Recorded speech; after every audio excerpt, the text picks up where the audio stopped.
बिस्मिल्लाहिर्रहमानिर्रहीम। अस्सलामुअलैकुम। होपलेस मेडिकोज़ में आप सबको खुशामदीद। उम्मीद करता हूँ आप सब खैरियत से होंगे। आज का हमारा लेक्चर एड्रेनर्जिक एगनिस्ट के मतलब है। एड्रेनर्जिक जो आपका एड्रेनर्जिक फार्माकोलॉजी है उसमें जो एड्रेनर्जिक रिसेप्टर्स हैं उनके एगनिस्ट के मतलब लेक्चर है। और लास्ट लेक्चर में हमने बात की थी रिसेप्टर्स के डिस्ट्रीब्यूशन की। तो अगर आपने अभी तक वो लेक्चर नहीं देखा तो यहाँ जाके देख लीजिए और चैनल को सब्सक्राइब करना और वीडियो को लाइक करना ना भूलिएगा। चलिए स्टार्ट करते हैं। एड्रेनर्जिक जो रिसेप्टर्स के एगनिस्ट्स हैं वो दो तरह के हो सकते हैं, तो डायरेक्ट एक्टिंग हो सकते हैं, इनडायरेक्ट एक्टिंग हो सकते हैं। डायरेक्ट एक्टिंग में अल्फ़ा 1 के ऊपर एक्ट कर सकते हैं, अल्फ़ा 2 के ऊपर एक्ट कर सकते हैं, बीटा के ऊपर एक्ट कर सकते हैं, ठीक है। या वो हो सकते हैं जो कि मिक्सड हैं, जैसे कि आपकी नॉरएपिनेफ्रिन हो गया या एपिनेफ्रिन हो गया, ठीक है। नेक्स्ट हम आते हैं आपके जो इनडायरेक्ट एक्टिंग है, जो कि रिलीजर्स हो सकते हैं और रीअपटेक इनहिबिटर्स हो सकते हैं। सबसे पहले हम इनडायरेक्ट एक्टिंग से करेंगे स्टार्ट। रिलीजर्स कौन से ड्रग्स होते हैं याद करें अगर, कि इस तरह का आपका सिनेप्टिक आपकी सिनेप्स थी, pre synaptic terminal, post synaptic terminal और ये सिनेप्टिक लेफ्ट। रिलीजर्स वो हैं जो कि सिनेप्टिक वेसिकल्स को रिलीज़ ज़्यादा करवाते हैं। और अगर आपको याद हो तो जो नॉरएपिनेफ्रिन है उसकी इनएक्टिवेशन जो है साइनेप्स के अंदर वो रीअपटेक से हो रही थी। तो जो चीज़ें इस रीअपटेक को रोकती हैं उन्हें हम रीअपटेक इनहिबिटर्स कहते हैं। इनडायरेक्ट एक्टिंग में जो है ना रिलीजर्स हैं और रीअपटेक इनहिबिटर्स हैं। रिलीजर्स का निमोनिक टी चाय वाली, ठीक है, TEA, tyramine ephedrine amphetamines, tyramine ephedrine amphetamines, tyramine ephedrine amphetamines, tyramine ephedrine amphetamines.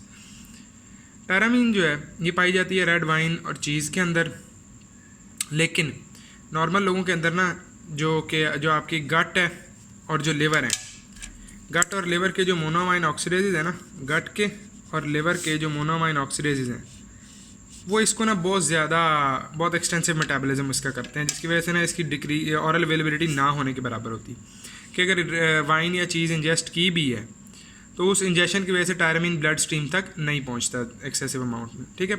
लेकिन अगर कोई बंदा है जो कि मोनोअमाइन ऑक्सीडेज इनहिबिटर्स पे है, ठीक है, तो उस बंदे के केस में क्योंकि ये मोनोअमाइन ऑक्सीडेज जो एंजाइम है ये इनहिबिटेड होगा, इसका ये नहीं उसको ब्रेक डाउन कर पाएगा टायरामीन को, तो इसकी वजह से जो मोनोअमाइन ऑक्सीडेज की इनहिबिशन है ना, इससे बायोअवेलेबिलिटी बढ़ जाती है टायरामीन की। और जब बायोअवेलेबिलिटी बढ़ती है टायरामीन की तो उसकी वजह से पेशेंट हाइपरटेंसिव क्राइसिस के अंदर जा सकता है। हाइपरटेंसिव क्राइसिस कैसे होगा?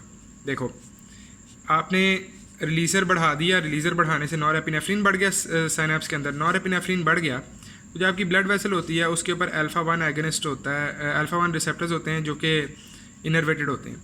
इन अल्फ़ा 1 रिसेप्टर्स पे जाके ये एक्ट करेगा, जिसकी वजह से ये अल्फ़ा 1 रिसेप्टर्स जो हैं ये आपके ब्लड वेसल्स को कंट्रैक्ट कर देंगे। ब्लड वेसल्स को कंट्रैक्ट करेंगे तो TPR बढ़ जाएगा और टोटल पेरिफेरल रेजिस्टेंस बढ़ जाएगी। और अगर आपको याद हो तो blood pressure is equal to TPR times cardiac output. TPR बढ़ जाएगा जिसकी वजह से ब्लड प्रेशर भी बढ़ जाएगा और इसको हम कहते हैं हाइपरटेंसिव क्राइसिस, ठीक है। नेक्स्ट एफेड्रिन कोल्ड मेडिकेशन है, रिलीजर है, अगेन हाइपरटेंसिव क्राइसिस कॉज कर सकती है।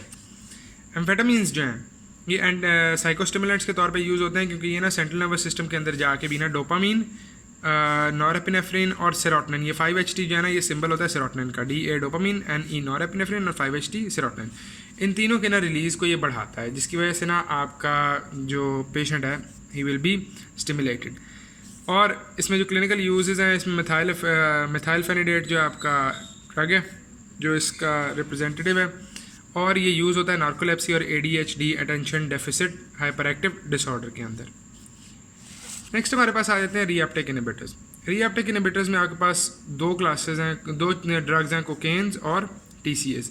अगेन इनका वही इफेक्ट होगा कि कोकेन और TCAs दोनों जो हैं साइनेप्स के अंदर नॉरएपिनेफ्रिन की अमाउंट को बढ़ा देंगे। नॉरएपिनेफ्रिन की अमाउंट जब बढ़ेगी तो उसकी वजह से मेजर जो इफेक्ट आता है ना हमेशा वो आता है आपके ब्लड वेसल्स के ऊपर, जहाँ पे अल्फ़ा 1 पड़े हुए हैं, इनके ऊपर जाके ज़्यादा एक्ट करता है, ये ज़्यादा होते हैं एक्टिवेट, जिसकी वजह से ये कंट्रैक्शन ज़्यादा कराते हैं ब्लड वेसल्स की और TPR बढ़ जाता है,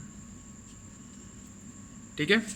इसकी वजह से ना इस बढ़ने की वजह से रिफ्लेक्स ब्रेडिकार्डिया भी हो सकता है, ठीक है। TPR बढ़ता है ना तो ब्लड बॉडी सेंस करती है कि भाईजान हार्ट ना ब्लड प्रेशर ऊपर जा रहा है, ब्लड प्रेशर ऊपर जा रहा है तो वो उसको कम करने के लिए ना हार्ट रेट को कम कर देती है, ठीक है। तो इसकी वजह से आपको ब्रेडिकार्डिया भी मिल सकता है। अब जो बात याद रखने वाली है ना इन दोनों के अंदर, रिलीजर्स और रीअपटेक इनहिबिटर्स के अंदर, वो ये है कि जो आपकी ये इनडायरेक्ट एक्टिंग है ना, ये सिर्फ उन एड्रेनर्जिक रिसेप्टर्स पे एक्ट करते हैं जो कि इनर्वेटेड है, ओनली इनर्वेटेड के ऊपर एक्ट करेंगे। क्योंकि ऑब्वियस सी बात है ना कि नर्व अगर जा रही है तो तभी वो नर्व नॉरएपिनेफ्रिन रिलीज करेगी ना, या उसका रीअपटेक रुकेगा ना। तो ये सिर्फ इनर्वेटेड आपके जो ऑर्गन्स हैं उन पे एक्ट कर, इनर्वेटेड जो टिश्यूज़ हैं उन पे एक्ट करती है। फॉर एग्जांपल जो आपके बीटा 2 रिसेप्टर्स हैं ब्लड वेसल्स के ऊपर, वो इनर्वेटेड नहीं है, तो ये जितने हैं ये उनके ऊपर एक्ट नहीं करते। ठीक है, ये बात याद रखनी। नेक्स्ट हम आते हैं आपके जो डायरेक्ट एक्टिंग है। डायरेक्ट एक्टिंग में आपके पास सबसे पहले अल्फा 1 एगोनिस्ट्स हैं।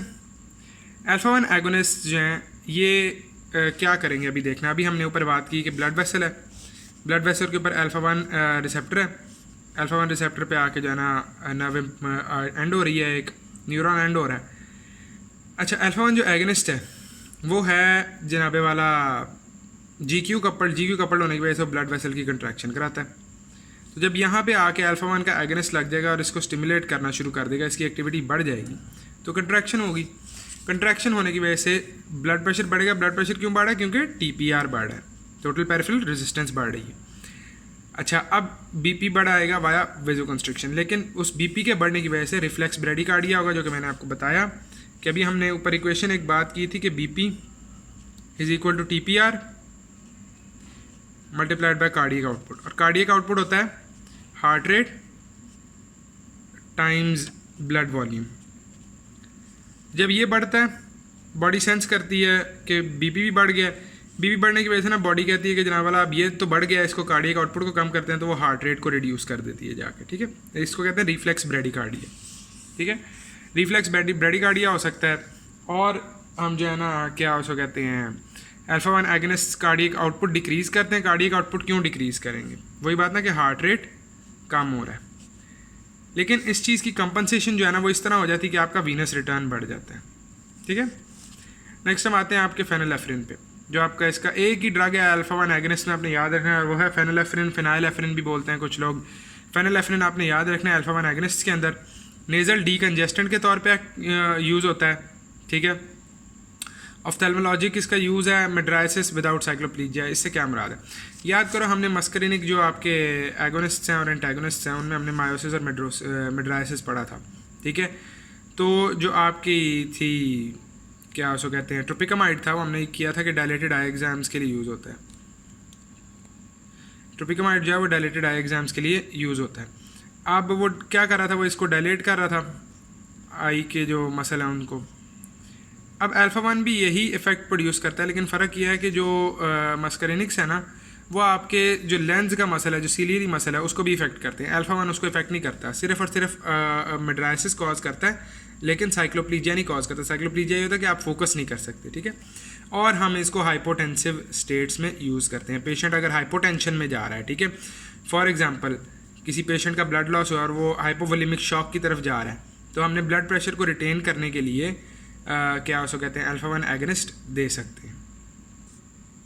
नेक्स्ट हमारे पास आ जाते हैं अल्फा 2 एगोनिस्ट्स। अभी हमने अल्फा 1 एगोनिस्ट की बात की, नेक्स्ट हम अल्फा 2 एगोनिस्ट की बात करने लगे हैं। अल्फा 2 एगोनिस्ट जो है ना, ये पहले तो आप ये याद करो कि हमने सिनैप्स बनाया था और इस सिनैप्स के अंदर नॉरएपिनेफ्रिन रिलीज़ हो रही थी, जो कि यहाँ पे आके आपके अल्फा 1 या बीटा 1 पे एक्ट कर रही थी।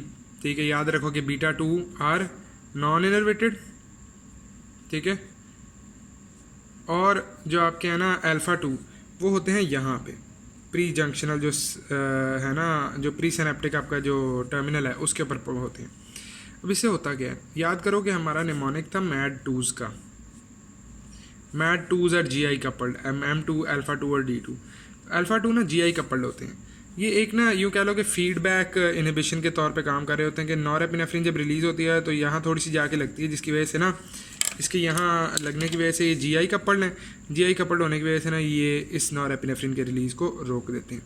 ठीक है, तो अब जो अल्फा 2 एगोनिस्ट है वो किस तरह का इफेक्ट प्रोड्यूस करेगा? वो ये करेगा कि वो नॉरएपिनेफ्रिन की अमाउंट कम करेगा उसके अंदर। जब जाके वो इस रिसेप्टर के ऊपर लगेगा अल्फा 2 का एगोनिस्ट प्लस मीन्स एगोनिस्ट, तो वो इसको रिलीज़ को रोक देगा। रिलीज़ को रोकने की वजह से नॉरएपिनेफ्रिन बढ़ जाएगी। सॉरी कम हो जाएगी सिनैप्स के अंदर, ठीक है, नॉरेपिनेफ्रिन का रिलीज़ कम हो जाएगा। तो अब ये देखो कि अच्छा इसको याद कैसे रखना है। अच्छा इसमें ना आपके 2 ड्रग्स हैं, मेथिलडोपा और क्लोनिडीन, ठीक है। मेथिलडोपा है और है क्लोनिडीन। इनको याद रखने का ना E=mc² तो सारों ने सुना है, E=mc² सब ने सुना है।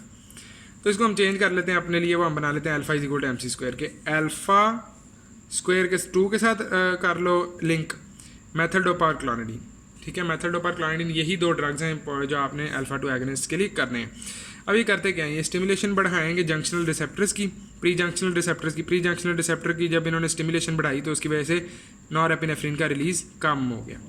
अब देखो नॉरेपिनेफ्रिन का release hypertension, mild to moderate hypertension में हम इन्हें यूज़ करते हैं हाइपरटेंशन रिलीव करने के लिए। अब इसका क्या कैसे इफेक्ट होगा, देखो α1 रिसेप्टर है यहाँ पे, ठीक है, और वही बात कि जनाबे वाला यहाँ पे α1 रिसेप्टर है और यहाँ आके ना एक नर्व एंड होती है, ठीक है। उससे नॉर्मली नॉरेपिनेफ्रिन रिलीज़ होता है और नॉरेपिनेफ्रिन रिलीज़ होने की वजह से ब्लड वेसल आपकी स्लाइटली जो है ना वो कंट्रैक्टेड स्टेट में रहती है। जब हम α2 एगोनिस्ट दे देंगे, α2 एगोनिस्ट जाएगा इसमें, ये α2 रिसेप्टर के ऊपर जाके लगेगा, इस पे जाके लगने के बाद वो इसका रिलीज़ रोक देगा। इसका रिलीज़ जब वो रोकेगा ना तो इसका रिलीज़ रुकने की वजह से जो आपका है ना α1 जो रिसेप्टर्स हैं, α1 रिसेप्टर्स की जो एक्टिविटी है ख़त्म हो जाएगी। α1 की एक्टिविटी ख़त्म होने की वजह से ब्लड वेसल्स की कंट्रैक्शन ख़त्म हो जाएगी, जिसकी वजह से वो एक डायलेटेड स्टेट में आ जाएंगे, ठीक है, और इसकी वजह से आपका हाइपरटेंशन रिलीव हो जाएगा। अब आज हमने किए हैं इनडायरेक्ट एक्टिंग और उसके बाद डायरेक्ट एक्टिंग में सिर्फ α1 और α2 एगोनिस्ट्स किए हैं। कल इंशाल्लाह हम ना आपके जो बीटा एगोनिस्ट्स हैं, जो बीटा एगोनिस्ट्स और मिक्स्ड एगोनिस्ट्स की बात करेंगे और उसके बाद नेक्स्ट मूव करेंगे। अगर आपको वीडियो पसंद आई है तो लाइक कर दीजिए और अपने दोस्तों के साथ शेयर कर दीजिए। एंड अगर कोई भी क्वेश्चन है ना तो कमेंट्स के अंदर बताइए, आपके सवालों के जवाब दिए जाएंगे। अस्सलाम वालेकुम।